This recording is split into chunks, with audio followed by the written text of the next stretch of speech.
कि जब हम अनपढ़ थे तो हम गांव में रहते थे। जब हम अनपढ़ थे तो हम गांव में रहते थे। हम पढ़े लिखे हो गए तो तनाव में रहते हैं। अच्छा। जब हम अनपढ़ थे तो हम गांव में तो रहते अंधेरे में रहते थे।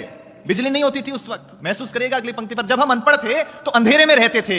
हम पढ़े लिखे हो गए तो लोगों को अंधेरे में रखने लग गए।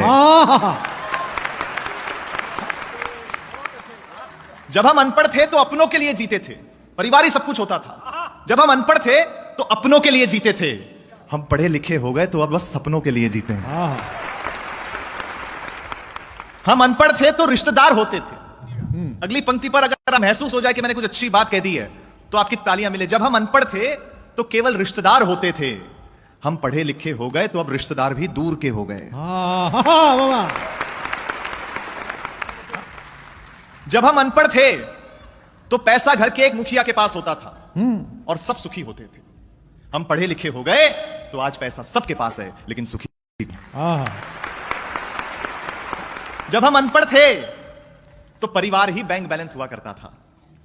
हम पढ़े लिखे हो गए तो बैंक बैलेंस के चक्कर में परिवार का बैलेंस ही खो गया। हाँ। देखिए, अनपढ़ों ने हमें दिया बहुत कुछ है, लिया कुछ भी नहीं है। आपका ध्यान चाहता हूं, अनपढ़ों ने हमें दिया बहुत कुछ है, लिया कुछ भी नहीं है। हम वो आखिरी पीढ़ी हैं साहब जिनकी माओं का सोशल मीडिया पे अकाउंट ही नहीं है। कितनी अच्छी बात है।